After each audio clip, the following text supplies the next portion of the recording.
call of Computer Age Management Services Limited, hosted by MUFG Investor Relations. Today, from the management of the company, we have Mr. Anuj Kumar, MD and CEO, Mr. Ramcharan SR, SFO, Mr. Anish Savlani, Head Investor Relations. As a reminder, all participant lines will be in the listen-only mode, and there will be an opportunity for you to ask questions after the presentation concludes.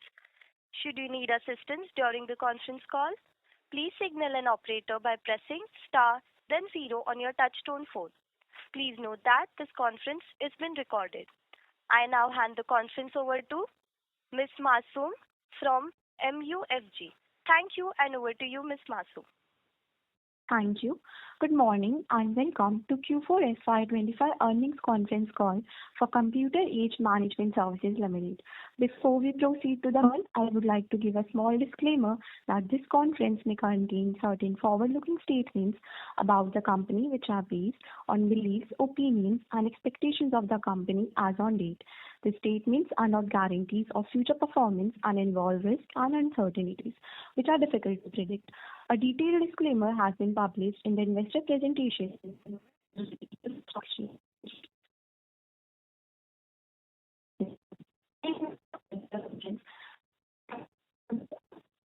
Thank you, and over to you, sir. Hi, good morning, everyone. Thank you, Masoom, for the introduction and the safe harbor. Thanks, everyone, for joining this Q4 earnings call of CAMS. Like we've done in the past, I'll take you through a quick, summary of facts, which are all encapsulated in the presentation. We estimate each one of you will have a copy. And then Ramcharan will cover the financials. I estimate we will still have about 35 minutes to go through your Q&A, if not longer. In terms of the quarter, I'll just cover the year first, start with the full year FY25. So in terms of the entire year, our revenue was up. It's a handsome increase for the year at 25%. All parts of the machinery fired very well, both MF and non-MF. Inside of non-MF, again, several parts of the business fired quite well, bringing us to those growth rates. So like you can see, MF revenue grew by about 25% plus. Non-MF was just short of 25%, but sustained growth in non-MF, I think, has vindicated the faith of the marketplace in what we are building in that portfolio. And again, we are very hopeful and confident that we will have a repeat year in FY26 in delivering at least high double-digit 24-25% growth in non-MF to continue this year too. For the year, share of non-MF revenue was at 13%. Given the backdrop of all of this, given the backdrop of 25% revenue increase, we had a growth in absolute EBITDA of almost 30%, 29.7%. EBITDA percentage stood at a handsome 46%, and I'm sure you've been witness to our performance for the last 6-7 quarters, and you've been seeing this, middle 40s, mid 40s EBITDA performance for some time. Peaked at about 47, but very happy to tell you that for the year it stood at 46. Absolute PAT grew 33%. Absolute PAT margins were just short of 32. I must remind all of you that in the markets, and you know that almost 90% of this business is linked to what happens in the capital markets, especially the segments of MF, KRA, alternatives, and to an extent, small extent payments. All this growth has been achieved despite the fact that from September up to March, what we saw was almost a sustained pressure on the indices, which started easing, let's say, in the months of April and May. But for September to March, there was sustained pressure. At the peak, large cap indices had scaled back almost 14-15%. New demat and broking accounts were not opening. There was some moderation, I would not say pressure, but some moderation in terms of how SIPs were being triggered. So despite all of that, you're seeing the results that are in front of you. I'll move forward. When I show you the same thing for the quarter, and I think it's important to just understand what happened in the quarter. From a quarter's perspective, we were staring at a backdrop of 3Q or third quarter, which was almost 370 crores in revenue, 173 crore in profits. From an operating part, we did not lose much. From an operating part, we lost about 3 to 4 crore rupees in revenue against that backdrop of 370. What moderated the revenue was largely the price adjustment that we had referred to in the last earnings call. You will recollect that we had said that given the fact that most of our large contracts are now heading to be fully digital, any pricing asymmetry had to be taken out, which we were doing for some time. And I think that's one impact that you're seeing in the fourth quarter. So from an operating perspective, we lost about 1%, 1.5% revenue. The balance between 2 and 3% was lost because of the price. So you see that revenue grew overall year on year for the quarter just under 15%, MF again under 15%, non-MF about 15.8%, and again non-MF despite some of the headwinds, not in the entire non-MF portfolio, but in some of it, I think it's just great vindication of how this part has done. The share of non-MF for the year was 13, for the quarter was 13.7. So it is inching up, and we will make sure that we continue to obtain what we've stated is a perceptible differential between the growth rates of non-MF and MF. Non-MF, even for this year, we're projecting in excess of 20, closer to 25% growth. For the quarter, absolute EBITDA grew by about 12%. Despite whatever happened, despite the fact that revenue fell by almost 14 crores, so almost 4% plus, we have still been able to deliver a close to 45% EBITDA margin, and I would say there is no better testament to how we run this model and how this model operates across its various constituents, that despite some of these headwinds, we've been able to deliver a close to 45% EBITDA margin. PAT grew about 10%, and overall PAT margins stood at 31% for the quarter. So this is a broad financial summary. I know that a lot of you are very curious about the various components of this entire revenue and profit trending, including yields, BIPs, and how it will play out in the next few quarters. I'm very happy to take that up as we move forward in this call. I'll move forward just some business highlights. And again, I think just foundationally, the way we build business, because you build these businesses on operating excellence, delivery, diversity of products, a healthy sales pipeline, and how you're winning, and growth of market share, all of that leads to revenue growth. Revenue growth obviously leads to profit growth in our business like any other business. Foundationally, I think all these forces are lining up north. All our cylinders are firing. And we wouldn't have achieved what we achieved in the fourth quarter if those things were not happening. Overall, our market share by assets stood at 68%. Our market share, although we've not been quoting that metric in the past, but given the fact that some other people quote it, 26 out of 51 working AMCs are with us. Our overall AUM growth in the quarter was 24%. This largely mirrored the industry's growth. Equity assets grew about 29%. Equity assets, despite the fall in the indices, have been the toast for this industry and have been the toast for us. Equity assets also held the 25 lakh crore mark. Inflows remain sustained. You've been seeing the SIP and non-SIP inflows, and you know that number has held quite well. SIPs collectively delivered more money in the fourth quarter than they did in the third. Our live SIP count grew about 18% to get to about 5.7 crore. That's live SIPs. Gross new SIP registration for the year grew 51%. So just imagine that whatever we built all this while, the growth was significant at 51%. Our unique investor base did well, crossed the 4 crore mark. This grew significantly ahead of the market. Market was 22. Our new investor count grew 26%.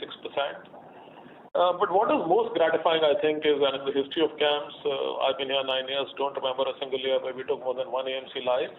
In the fourth quarter, we took Angel One, which is a marquee name, Unify, which is another marquee name, live during the quarter, taking the live AMC count now to 21, but I think the good news is that there are 5 more of these which are waiting to go live, which will happen within the next 6 months.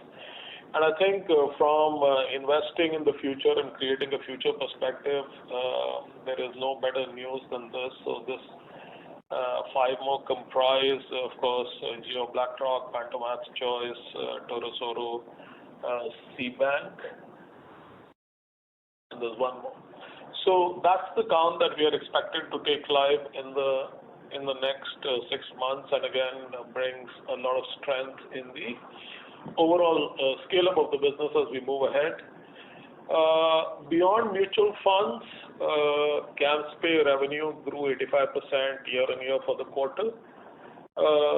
We launched Bima Asba. This is a new innovation where you can apply for a life insurance policy and not worry about money getting out of your account and then the insurance company telling you that the application is rejected. You will just see a blocked amount like you see in IPOs.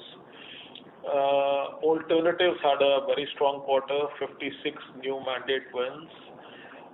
Total new mandate wins for the year, including for WealthServ, crossed 200, and those are astounding numbers. You have to be in a place of significant, solid market leadership for so many new clients and so many existing clients to place their hands and say, look, they want to work with you, which is what's happening here. We now have over 200 installations of CAMS WealthServ. A repository, improved market share. I think that's great news. Improved market share to over 40%. You know that we've been quoting 37 and 38 as the 2 numbers for the last almost 1 year, last 4 quarters. LIC of India is signing up for repository services, though this will begin with the digital issuance only. It will not go into legacy yet, but at some time it will. I think from a signal perspective, it's a fantastic signal for the marketplace if that happened. Total count of e-policies is now exceeding 1 crore, so it's 1.1 crore. During the year, of course, we want to grow this significantly. We know that a base growth rate of between 40 to 50 lakh will anyways happen, given our 1 million new policies per quarter track record, and we're trying to get some policies to expand this 50 lakh till let's say 60 or 70. So it should be a promising year. For CAMS Rep, 3 insurers are live with integrated services of Bima Central. Star Union Daiichi was the last one which came in. CAMS KRA had a tough quarter for all the reasons known to you. New folio account creation in MS fell, new demat accounts and new broking accounts fell. Despite this, for the year, CAMS KRA had a 30% plus increase in revenue. But nice diversification outside MFs, 3 leading brokerages. When I say leading, think of these as one of the top 10. Came into the roster and will have started giving us payload. Fintuple went beyond the custody-led platforms to create a foray in NPS, which is the pension services with a product called Nivriti, have won their first deal to build and integrate a back office platform for a very leading pension funds POP business. Think of it again in the top 10. And Think360 had launched the PFM product. We had reported this last time that we are now implementing large fixed revenue contract, 3-year scope, for one of the most downloaded and I could say the most downloaded financial apps in the country. So across product lines, I think it's been just great going for the entire business. Move forward. There are charts on operational highlights. There's nothing in particular that I want to stop and call out. It's all accessible to you guys. Transactions continued to scale. Equity AUM share went up about 0.2% from late 65s to 66.1. Equity net sales, obviously, during the year held quite well. Move to the next. And then similar trends for the 4th quarter are on the charts, and you can take a look at them. Go forward. Next. There are more product-wise highlights. I'm just thinking if there's anything you want to call out. Yeah, I would say LIC as an account for account authentication services for CAMS Pay has begun to scale up. So we would like, obviously, this to become a largish account for us, riding on what we will do in depository and in payments. So the account services have done well. UPI AutoPay continues to be promising. AutoPay transactions grew almost 25% quarter on quarter. I know there are questions from some of you on whether we had any lumpiness or one-time revenue in CAMS Pay. Nothing in particular. Maybe a couple of crore rupees. I'll let Ramcharan talk about that. But across the product line, we've said this in the past, and I'm saying it again, that we don't try to book any upfront income to inflate this quarter. We just let the milestone-led billing come to us wherever it is asset or transaction-based. We will bill when we get the assets on the transaction. So that's how the whole thing works. Other than that, I think I've covered most of the stuff. Move forward. So what we'll do is I'll hand this over to Ramcharan now. I'll hand this over to Ramcharan to take you through the financials, and then we'll have time for the Q&A after that. Ram? Thanks, Anuj. Anuj has already gone through the numbers, some level of detail, so I won't repeat those numbers. I'll just kind of drill down on a couple of details on the financials, which may kind of preempt some of the questions that you have also. The quarter-wise growth you have seen, it's 14.7% year-on-year basis and a drop of 3.7% quarter-on-quarter. The asset-based revenue, actually, if you see the assets went down by around 1.5% on average basis in the quarter, and actually the volume variance for us, which is what is attributable to the reduction in the AUM, is actually the 1.5%. So the major contributing factor for the reduction has been, as Anuj mentioned, the price reset that we did for one of our major customers. If you take that away, I think the AUM to AUM fee growth broadly is in line with what we expected. The good news is that the reset has been broadly finalized, barring and crossing the T's and dotting the I's. I think we are at a stage where we know with certainty what the impact will be for this quarter and going forward also. From a non-MF perspective, you've seen that there has been a healthy growth even in the current quarter. We've added around 6.6% quarter on quarter. The good part is this is a little more broad-based, unlike some people have attributed this being very localized, but it's actually a little more broad-based. For example, AIF grew, say, 16% year-on-year, Pay grew 85% year-on-year, Rep grew 19%, on a quarterly basis. Obviously, there was some strain on the KRA revenue, which is attributed to the slowness in the capital markets. But actually, there are 3-4 cylinders that are firing now, and it's not, one vertical that is contributing disproportionately. Although Pay has done exceedingly well when compared to a few other verticals, but the growth is also a little more broad-based in terms of the various verticals in non-MF. From a yield perspective, I know a lot of questions could be there on the yield, and as Anuj said, we will take it forward, in terms of any questions that you have. But I'll just leave you with 3-4 points, right? Which is that the repricing that we had alluded to in the last quarter, we had in fact stated explicitly in the last quarter, is actually behind us now. We know exactly what is going to happen in terms of yield movement from this particular account going forward. So you have seen a 4% drop in yield quarter-on-quarter basis, purely from an AUM fee perspective. And this is a different way. We are a little more granular in reporting what we do when compared to competition, which is that we report the AUM fee bips as such, which is currently around 2.24 bips. What we expect, if you actually pay out the impact going forward, is that you will see we have done almost like 50% of the impact is there in the base in this particular quarter. So if you actually move forward, you will see probably a similar impact in terms of quantum coming in the next quarter or two, and post which everything will be there in the base. So the whole guidance that we gave in terms of the annual drop in yields, if you see in the current year, we would have ended this is the yearly average I'm speaking about, we ended the year with a bips of around 2.33, which would have been a 6 to 7% drop in compared to the last year. And then next year, you will see a similar kind of a drop, right? We had guided that it will be around 6 to 7%, and I think this will be within this range for the next year. But if you take the quarterly bips, which is the last quarter bips, which is at 2.24, and if you actually see how it will play going forward, I think the end of Q4 of next year, the depletion in yields could be close to 4%, right? So that's the exact numbers for you in terms of what we anticipate. Obviously, the AUM grows more, and the mix is more favorable to us. One of the contributing factors this quarter has been that there is a negative mix impact, which is that the equity the overall percentage has come down by a percentage point. So which means that what would have been a couple of crores of additional revenue has not accrued to us.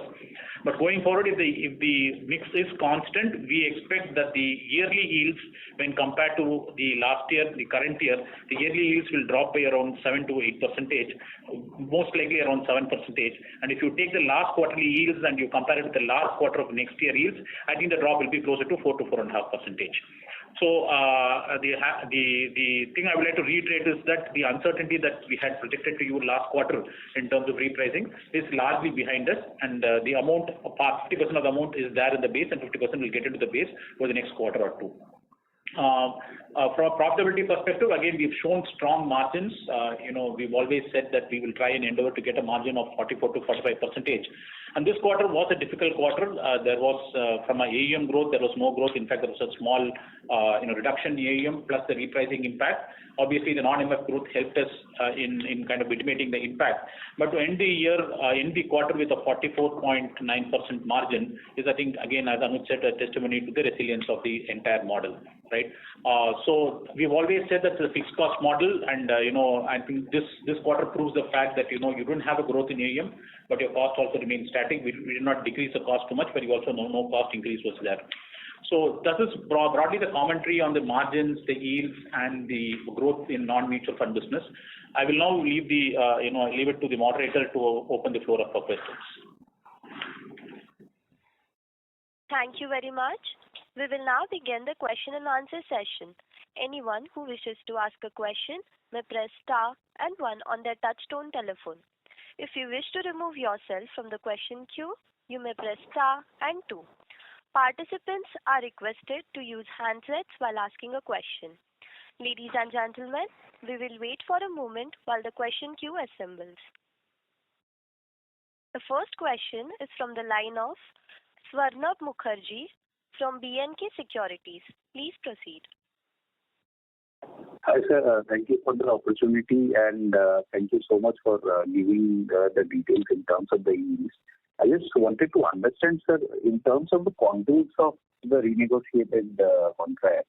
I think I'm trying to understand, why would the yields, drop happen over, say, 3 odd quarters, like you said? Because is it that different schemes would start getting repriced at different points of time, or how will it work? Because I was thinking that even if it might have happened somewhere, in between the quarters, it will take possibly one more quarter for everything to come into the base.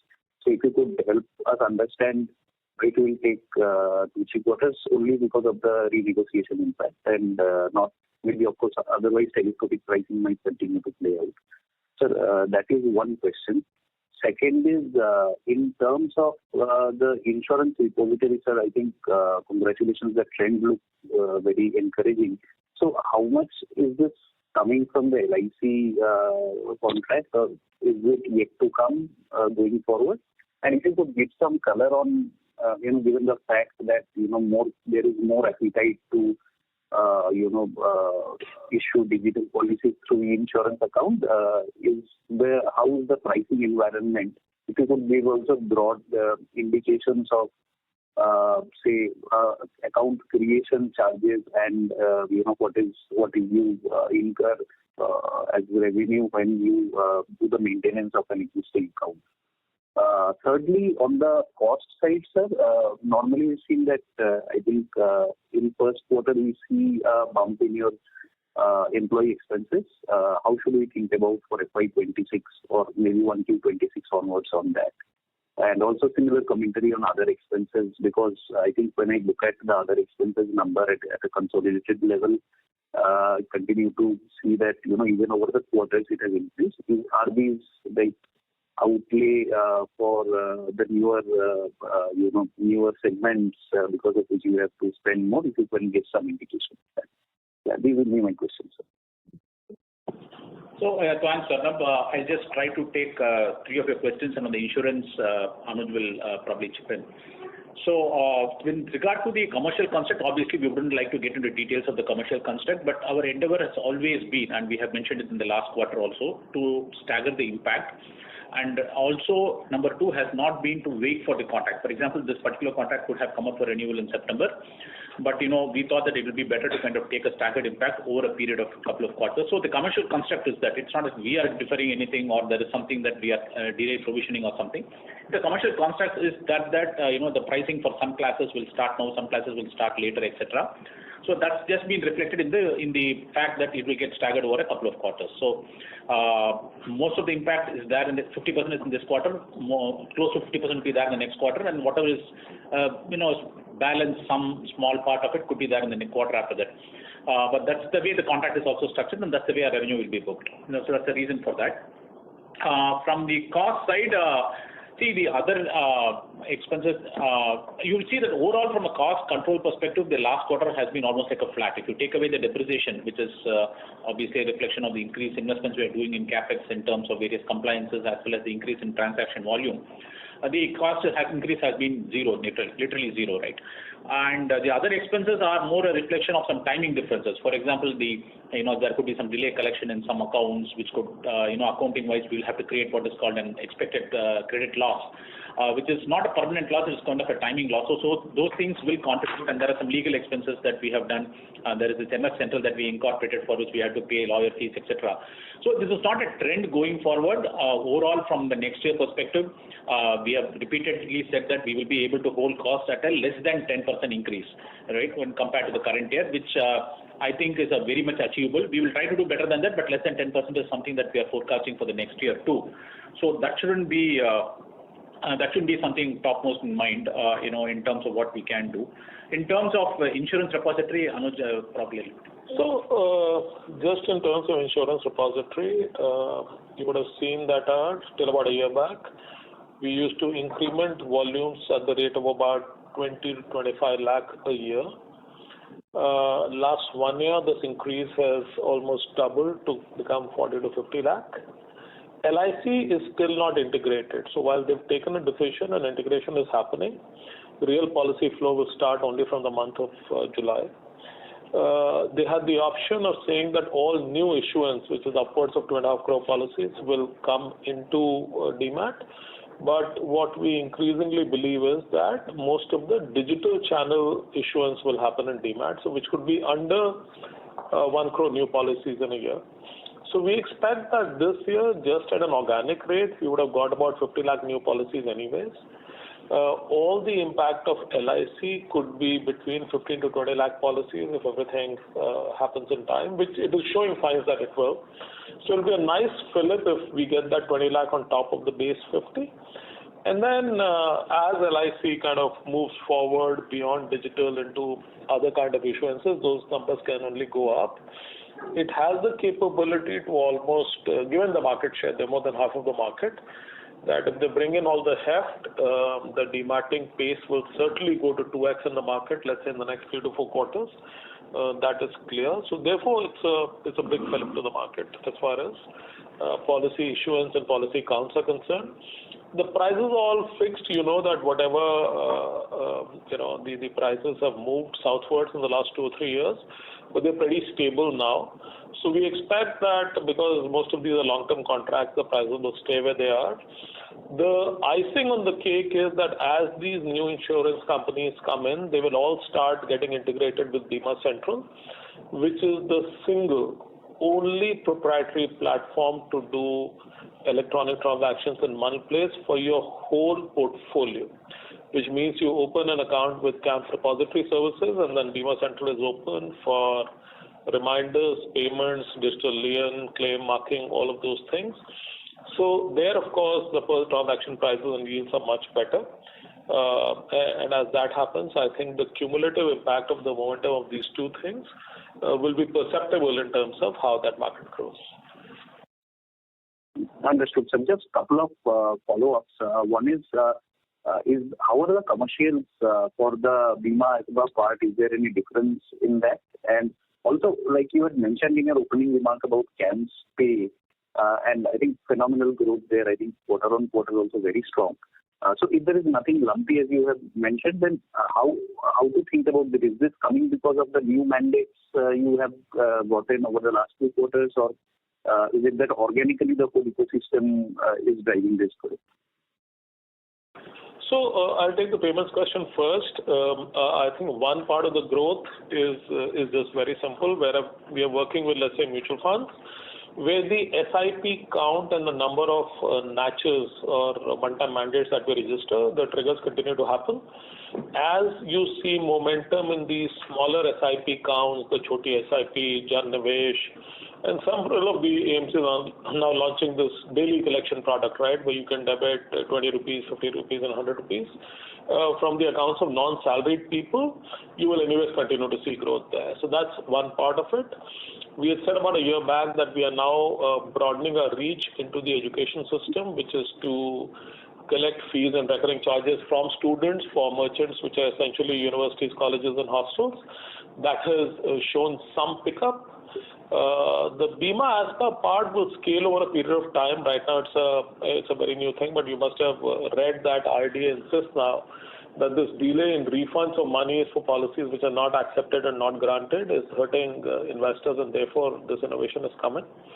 Apart from this, we had not built out a payment gateway product. We were a pure payment aggregator, and we have now built out the gateway product, so we've begun to get some revenues from this. So collectively, this is part of the non-MF business. Non-MF is about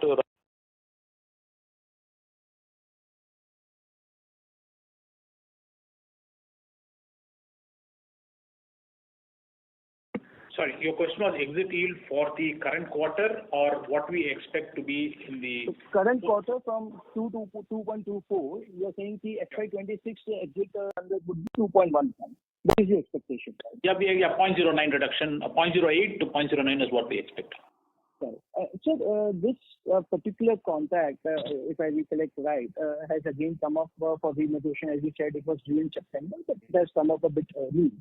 Now, what confidence do you have that we have to a large extent completed the negotiations with them and this will not take back us in, say, a year or two time again? So when you look at it, Devesh, like I had said, that unlike peers in depositories, etc., where there are standard rate cards, because the services and scope are undifferentiated, I think in the RTA books you are aware since you research the sector, that prices can be different depending upon when a client came in and also upon some of the specific scope that was performed for them. Scope differentials were very deep at one time before the digital era. So think till about 2021, scopes were very different. So I could be servicing the parent organization of a particular MF, and I may have physical ability to do KYC at several thousand branches. We may have biometric machines there. We may be lugging paper and checks. In the digital era, a lot of that happens digitally, and therefore that scope asymmetry has been going away for some time. So when you think of this, I know that some of you believe or like to think of this as coercive negotiation. The way I like to think about this is that it's more about seeking parity in a non-parity-led world. That's what's happened in this contract. So therefore, we don't believe that there is an irrational component to this at all. It is reasonably rational. We'd also said that we wanted to do this over a longer time period. I mean, if you see how we've done it versus how we wanted to do it, I would have liked to do it over a couple of years. We're doing it over a couple of quarters because it's a slightly oldish dialogue. It was best to put these things behind us. But I just want to take out the coerciveness of the situation from your mind, saying that this is a surprise, this will be sprung upon us again and again. I think it was rational, there was a reason, both sides agreed. We disagreed a little on the timing, but in the end, we've got it done now. Can we say that once this pricing is done, the similar size AMCs will be the price differential between the similar size AMCs will be in a small range, and to that extent, we would not see any further risk? Can that be? I think so. Yes. Yes.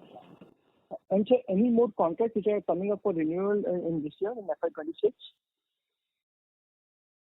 So, nothing major. We do have, as a part of regulars, a couple of smaller sized contracts coming up, as they do in every year. Probably there are 2-3 that are coming up in the current year. But as I said last time, all the major contracts have been renewed, and this was something which we have also closed in the last couple of weeks. So you will not see any major repricing or major contract negotiations or major drop in yields because of new customer contracts that we are negotiating in the current year, other than what obviously we have spoken about the current contract. Right, sir. And sir, in terms of new AMCs, it's heartening to see that 4-5 new AMCs have started operations, and we expect another 4-5 AMCs to start operation over the next 6 months. Do you think this incremental new AMCs that have come up, almost to the number of around 10, will that have a drag on the margins in FY26 as they scale up the operations, or they are too small to dent the margins? Yeah, right now they are too small to create a drag. I think the positive thing is that 2 have hit operations, 5 more will hit, so that's 7 new in 1 year. And I think as they all stabilize and move to a few thousand crore of AUM, the collective AUM will be large, still small in the context of the overall 49-50 lakh crore that we manage. I don't think, I just look at it as a large positive, Devesh, that this creates the way for us to scale in the marketplace over the long term. The total cost in these may be at a company level 100-120 people deployed, which is not very significant in terms of the overall size of the company. And I also like to add that it's not as if we start investing on this the day they go live, which means for most of these 4-5 AMCs, the cost that you see in the fourth quarter that contains the cost not only of the gone live AMCs but also the going live AMCs, right? It's not as if we can start the earlier day and make them live. So we start 6 months in advance. So a large part of the cost that you're seeing, and in spite of that, my salary cost is 32 to 33% is there in the base, and obviously there will be some incremental cost, but it's not going to be material in the overall margins perspective. Right, sir. And so one last one, in the non-MF side, if you can share what was the margin in FY25 and EBITDA margins, and what are your expectations going? That will be the last. So you will see that there is a mix, right? So you have a very profitable KRA, you have a profitable payments, but you also have some growth businesses which are going to turn the corner in the coming couple of years or couple of quarters in some cases, which is your account aggregator, CRA, repository, etc., Think Analytics, etc. So combined margins we said is between 10 and 15%. The last quarter is also coming with a similar number of between 10 and 15% of EBITDA. Our expectation is next year this will go closer to 20% of EBITDA, right? That's the expectation from our side, that we will reach a 20% EBITDA on the non-mutual fund businesses in the next year, which will obviously have a beneficial impact on the overall company margins. Right, sir. That's very helpful, and thank you so much, and all the very best. Thank you. The next question is from the line of Supratim Datta from Ambit. Please proceed. Thanks for the opportunity. My first question is on the non-asset-based revenues. Just wanted to understand what would be the split of your MF Central or call center and the paper-based transaction in this revenue, because this has been growing despite you talking about digital transactions becoming more prevalent. So wanted to understand how has the mix of revenue here changed versus 2 years to today, and how much of this would be linked to transaction? If you could give some color on that, that would be very helpful. My second question is on the payment aggregator business. I understand that you have you talk about the education institutions that you have gone into. So could you give us a split of your revenues coming from customers now? What would be MF versus what would be your educational institutes there, and how does that play out over the next 2 to 3 years? If you could give some color on that, that also will be very helpful. And lastly, on the cost bit, I'm not sure whether this has been discussed before. I joined a bit late. So on the employee cost, typically we have seen escalation. This year the employee cost growth was higher than what typically it has been, and I understand that's because of the new businesses that you have been ramping up. But as I look into FY26 or 27, how should I think about employee costs? Is there a need for further addition here, or how does that play out as a proportion of your revenues? If you could give some color on that, that would be very helpful. Thank you. Sure. I'll just take the questions one after another. One is the non-asset-based revenue split. I say almost 1/3 of that will be the transaction revenue. When you say transaction revenue, there is also the paper transaction and some amount of digital transaction, but predominantly it's paper transactions revenue. So, and you do have an increasing component of things like what you mentioned, which is the MF Central and the various other applications that we kind of get a license fee for. For example, the analytics application called MF Dex, or the CRM application, or the data replication application, and some analytics, XIR, etc. So you are right from a mix perspective. We do see some increasing contribution from the applications and miscellaneous, miscellaneous billing that we do on the value-added services. And you will have probably, just to take a rough split, if you have 200 crores as your non-asset-based billing, around 75 crores could be your transaction, and your miscellaneous application could be around 35 crores, right? Your call center could be around 30 crores.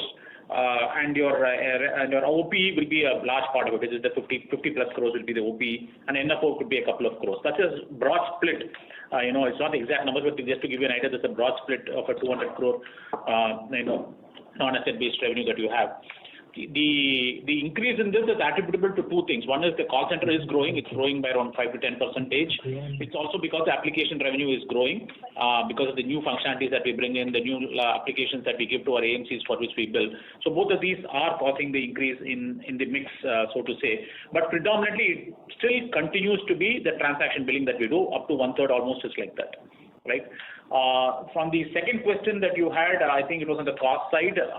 Yes, actually, you will see the first quarter of the coming year, or any year for that matter, is the year in which predominantly the appraisal kicks in. Major part of the employee workforce have got an increase effective from April 1st. So that could suppress the margins by a couple of percentage points, and that's why we kind of say that the quarter one has been historically, not only the current year, every year you take in the past, you have seen a margins of close to 43%, 42.5% to 43% will be the EBITDA, because there will be a one-time, well, not a one-time, but there will be an impact of the annual appraisals that happen. But we did have a lot of hiring happen last year, right? We added on a net headcount basis around 750 to 800 people last year, and as you also likely alluded to, a lot of it is because of the ramp up we are doing in the non-mutual fund businesses. We've also invested on talent. We've got new talent out from IITs and IIMs to kind of power our future. We are working on things like cyber security, various other cutting edge technologies which will require a different skill set. So not only have the number of people increased, the cost per person is also increased from overall hiring perspective. But this year will be a little more muted. I think we have the building blocks in place. We have built the platform. We have built out a sales force which is going to the market, which was non-existent probably 3-4 years back. So all this has taken some bit out of the of the profits from us for the last year. But going forward, we feel that there will be stability in terms of the employee cost, stability in terms of the other costs also. So to have a 32% of overall revenue to be it is around 33% currently to be the employee cost would be a good assumption to make, and that's what we are working towards. Minded that we will also have some rationalization in manpower going forward because of the automation initiatives, because of the staggered implementation of the re-architecture. We will have some rationalization in manpower going forward also from the core business. So overall, we do not see an increase in employee cost in the current year from overall space perspective. If anything, we are looking at a small decrease, so that you will definitely see stability in employee cost. Your other question was on insurance. Payment aggregator. So just wanted the split of the customer base now, given that you have been. Yeah. So when we started off, you would understand it's almost 100% a few years back of mutual fund and SIPs and related stuff. So we had a process of diversification where we got into first NBFCs. And, as Anuj was mentioning, got into education space. We've tied up with a couple of colleges and the ERP provider. But it is early stages from education perspective. So overall, it will be a few crores of revenue in a year. What we have also done is diversified into insurance space also. We have signed up at least 5 new insurance customers. So while it will be more kind of a 55-45 split of MF and non-MF in the current year, going forward the next year we expect it more to be 60-40 kind of a split, which is 60% of non-mutual fund revenue and 40% of mutual fund related SIP revenue for the payment business is what we expect in the current year. Got it. And one final question. So just wanted to understand this Jan SIP, which has been launched by several MFs. How would the pricing there be different from regular SIPs? So these products like, the Choti SIP across the industry and Jan Nivesh in in the context of one AMC have been launched. The crescendo of activity that you would expect hasn't been attained yet. For your purpose, you can think of these as regular equity instruments. We obviously give the industry some remission in our overall charging framework for assets, for KRA and for payments. And for an obvious reason that at that size where you're collecting only 100 rupees or 20 rupees a day, the cost of collection, cost of an SMS or email, all those costs add up to prohibitively discourage anyone from scaling these products.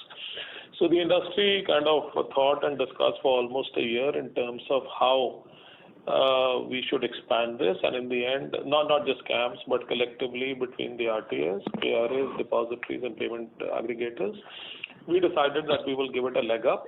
I won't go into specific numbers, but just think of it this way, that in the interest of creating this initial scale, we have also contributed to some differential pricing. It's a uniform differential pricing, so it's not that CAMS is giving any special deal to anyone.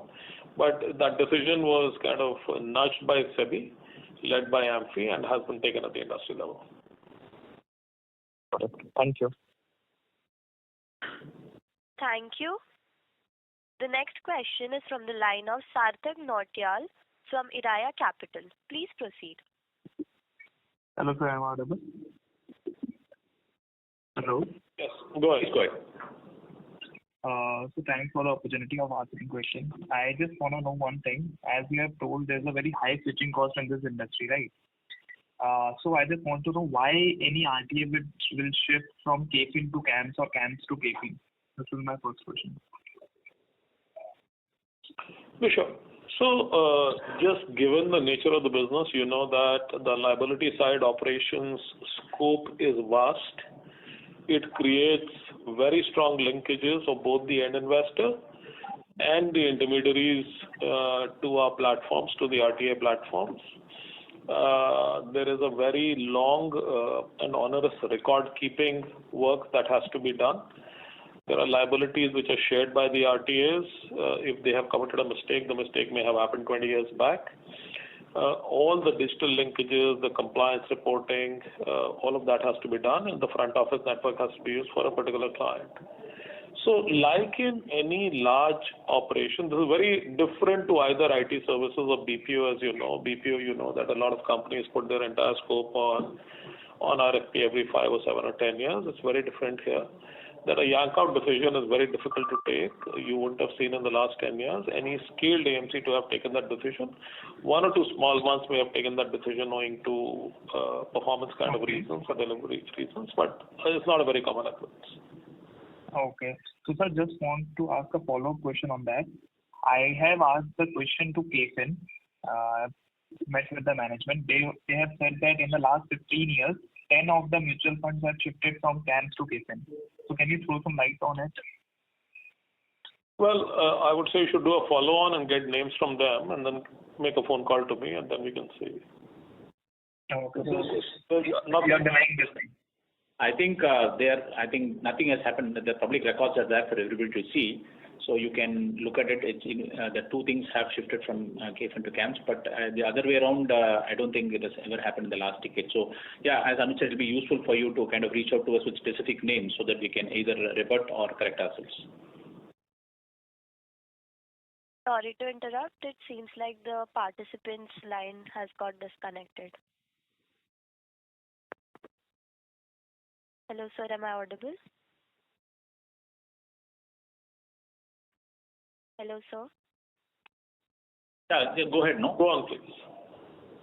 Okay, I'll go with the next question. Yes. The next question is from the line of Prayesh Jain from Motilal Oswal. Please proceed. Hi, good afternoon, everyone. Just first question is on the mutual fund business. Is there any impact of lesser number of days on the yield in this quarter? Generally, AMCs feel the pinch of it, but do we also feel the pinch of it?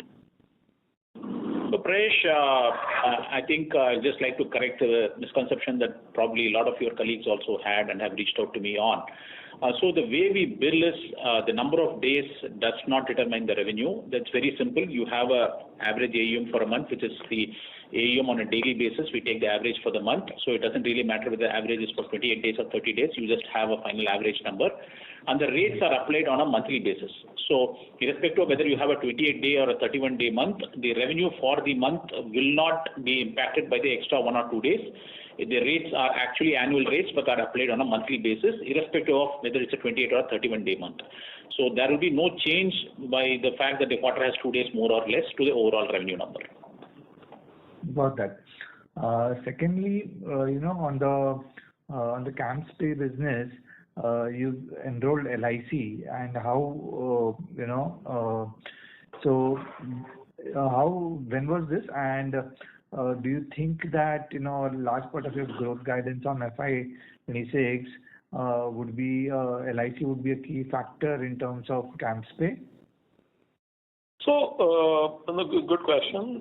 This business was signed up exactly 1 year back in March, April of 24.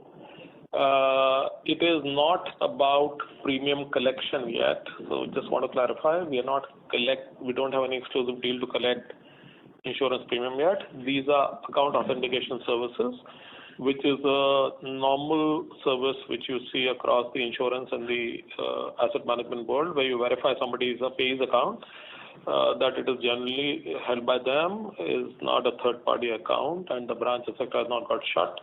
So that's a set of services. Because the digital business is going up, I think a lot of non-check payments are beginning to happen. So this is that service.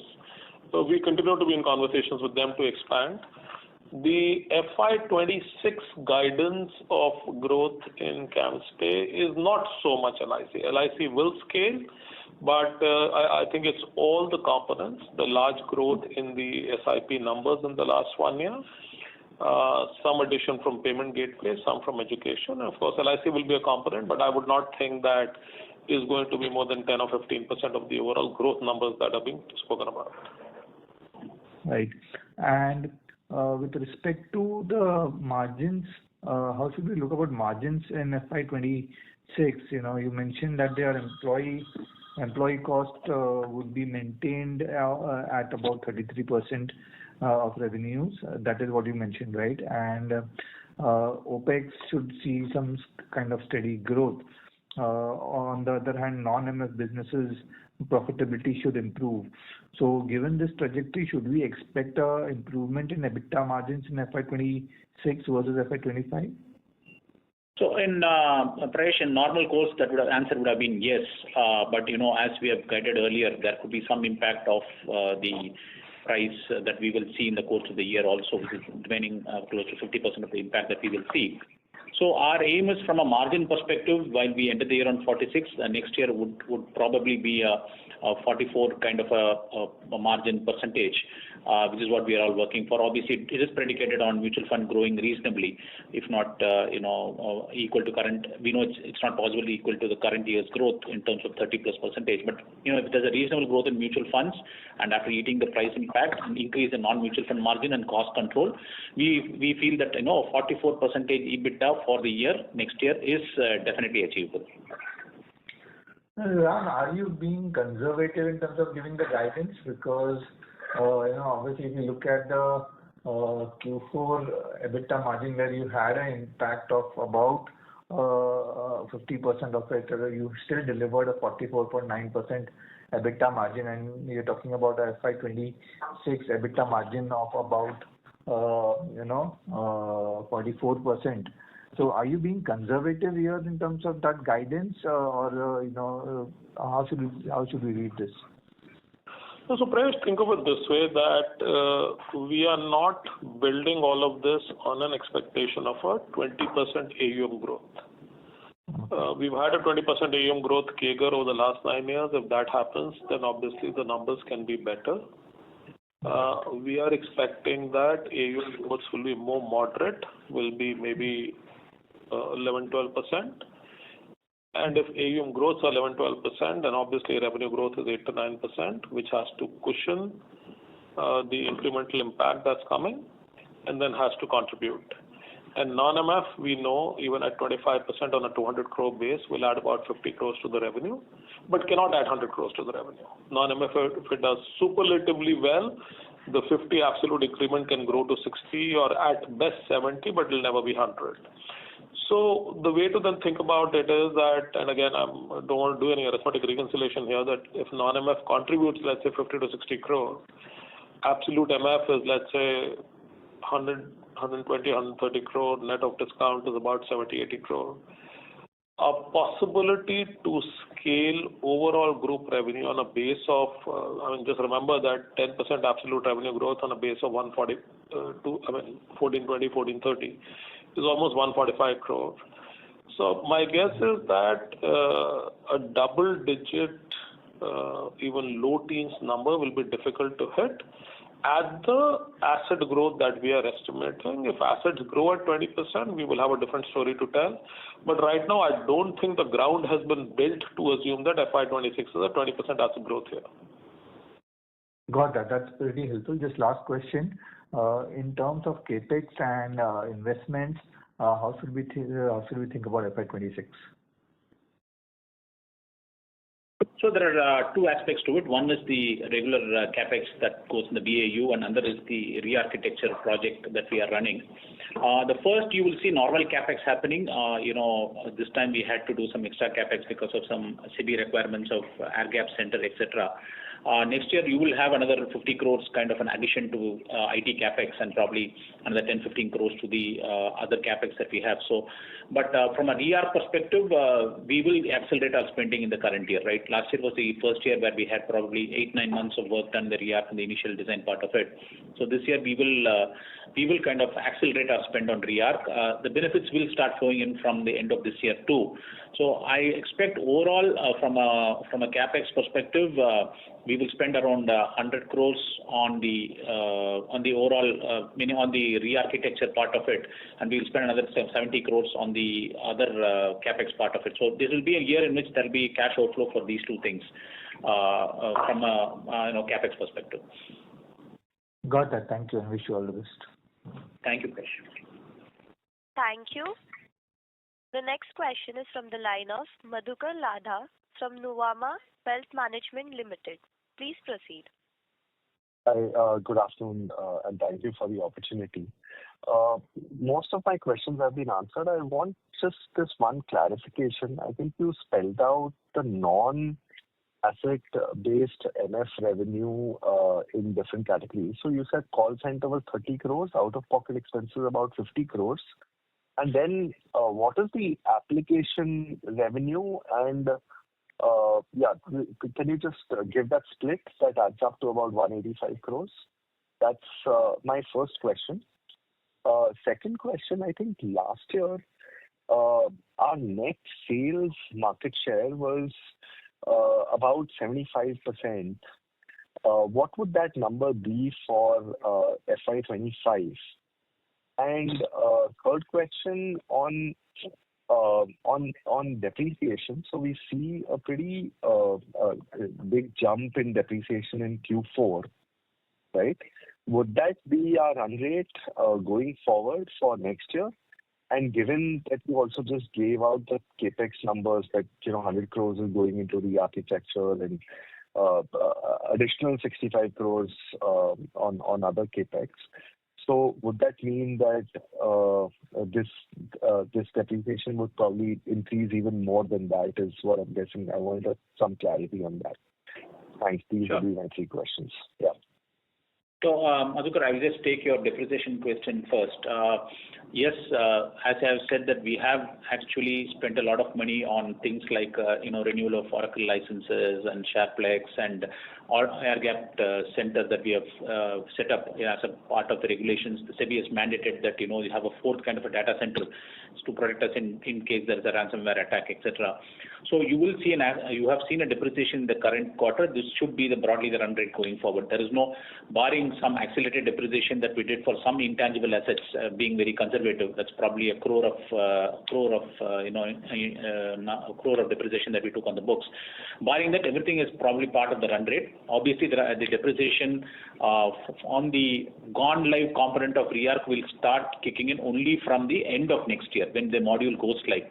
So for the first few quarters, you won't see an increase in depreciation because of that. The regular depreciation because of the additional capex that we do, which is around 60-65 crores that we expect, that will start flowing in as and when we do the purchase of those particular servers or storage or whatever it is. So the re-arch part of depreciation, I think, will be more something which will start flowing into the books for the end of next year, rather than the first few quarters, because the module will have to go live.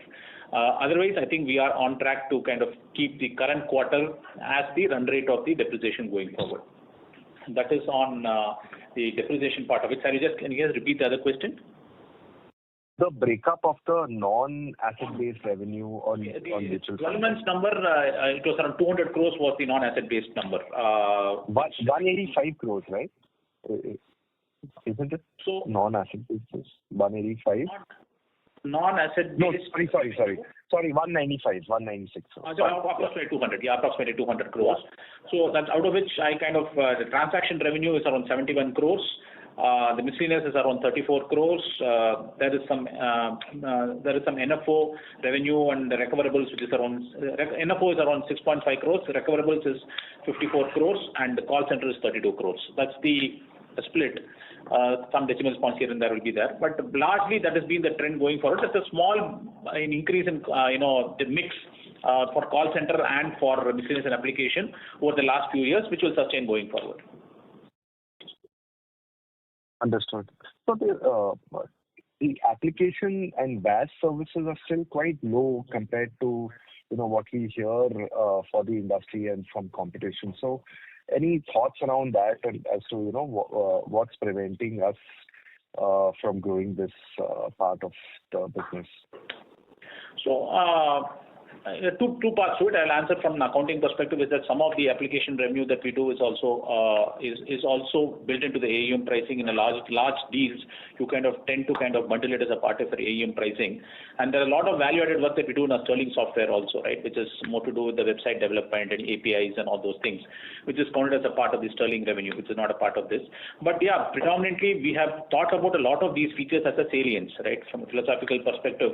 For example, we could bill for all our transactions in CAMS. We are probably number 3 or number 4 in terms of gross sales, but we kind of provide it to a customer as a value add, as increasing our salience in the entire customer ecosystem, and hence we are not very charged about making it as a commercial model, right? We kind of are providing value to them. We know that we are providing value to the customers. It's one of the value proposition that we advocate, and not necessarily something that we commercially exploit fully. Philosophically, we have let it be like that. Whether we will revisit in the future is a different question. But so far, commercial has not been the first priority when we kind of do value add to our customers. Got it. And final was on the net sales market share. So net sales last year, I think for FY25 was about 75%. And FY25, what would that number be? That number will be in the mid-60s. A lot of that depends upon NFO performance, NFO market share, etc., which is in the range of 68 to 70. I think on average this will be mid-60s, late 60s kind of number. Got it, sir. Thank you and all the best. Thanks. Thank you, Madhav. Thank you. The next question is from the line of Uday Pai from Investec. Please proceed. Yeah, thank you, sir. Just a couple of questions. Firstly, on the AIF side, while you mentioned that we are adding multiple clients, we have crossed 200 clients threshold. But in terms of revenue, the run rate has been pretty much same over the last 5 quarters. So any thoughts over there? And the second question is on the KRA side.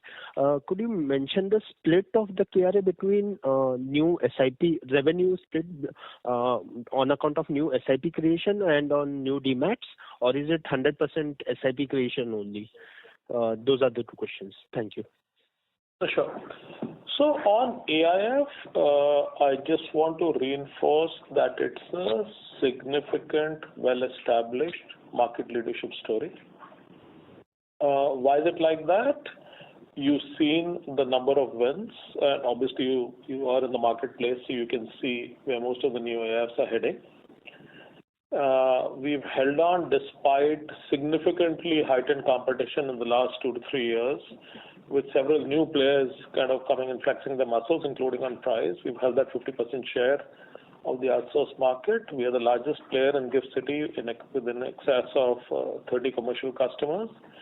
We absolutely rule and straddle the digital onboarding market with 200 installations across the domestic market.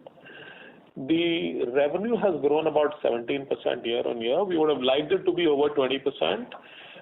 Do remember that this is now a much smaller BIPS yield kind of a market. It's a more fixed price kind of a market that AIF has developed into. But from an overall market perspective, and we don't do stamp duty only or demat only kind of deals. We don't have a single customer, even if it's a relationship customer, just to report some inflated customer counts, because we know those are empty calories, and we don't want to work for being paid 5,000 rupees a year. So we have none of that, not a single contract like that. We believe we built a very pristine portfolio there, and as our automation and delivery continue to go up, you will see significant scale-up build in this market over the coming days. So I'd just like to add that I don't know why you have the impression that it is static, because on a 12-month basis, the AIF revenue has grown 18%. Even on a sequential quarter basis, last time we grew 6%, right? Which is decent numbers, right? Which is not bad numbers at all. On a year-on-year basis, we have grown 16% on AIF revenue. So yeah, we are making progress. The growth is there. It is significant growth. It's not by any stretch kind of a static kind of a revenue number. Sure, sir. On the KRA side? So the KRA, rough split that you should take is that, from an MF perspective, we'll have around 65 to 70% of revenue will be contributed by the SIPs or the MF new onboarding, not strictly SIPs, new onboarding in the mutual funds. And from a demat or the share broking side, we'll have around 30 to 35% of our revenue. Do keep in mind that the demat and broking marketplace is 3x the size of the MF marketplace, which means the number of new investors and new accounts which are opened in MF are 2.5 to 3 times are opened in the demat and broking world. So as an opportunity, it's a much bigger opportunity. From a penetration perspective, we are continuing to penetrate. Sure. So just one last question, if I can squeeze in.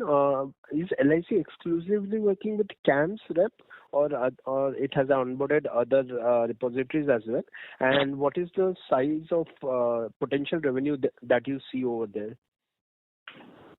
LIC signed up with CAMS rep as the first contract over a period of time. So you must have seen at least one announcement from a competing repository. But they're signing up with everyone. So they'll sign up with all the 4 repositories.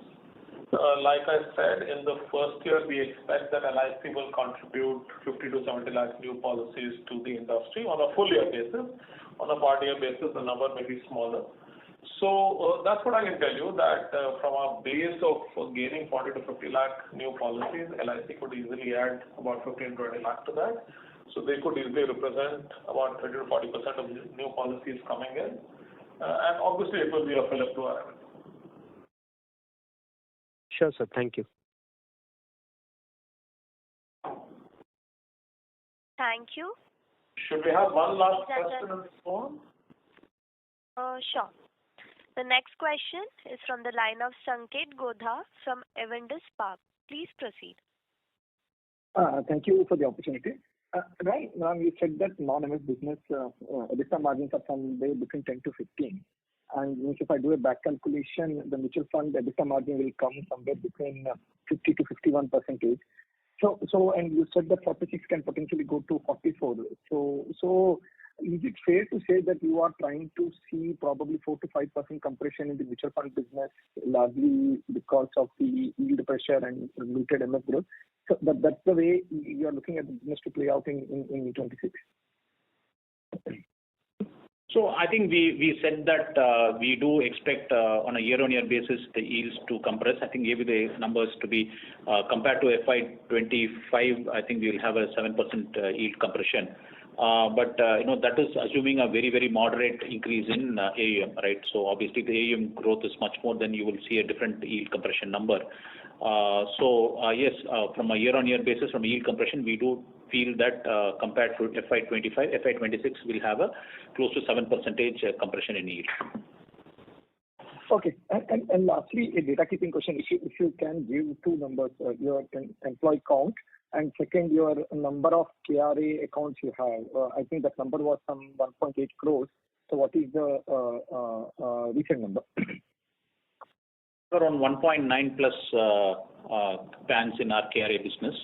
And what is the second question you asked? Number of employees. Number of employees around 8,100. 8,100. Okay, perfect. That's it from me, sir. Thank you. Thank you. Ladies and gentlemen, that was the last question for the day. I would now like to hand the conference over to management for closing comments. Thank you. Thank you for your participation in this call and the continued interest that you are showing in CAMS. As always, please feel free to reach out to Anish or Gayatri or to LinkedIn Time in case you have any questions, and we are also available for any clarifications that you may have. Thank you once again, and please continue to be interested in the CAMS progress. On behalf of Computer Age Management Services Limited, that concludes this conference. Thank you for joining us, and you may now disconnect your lines.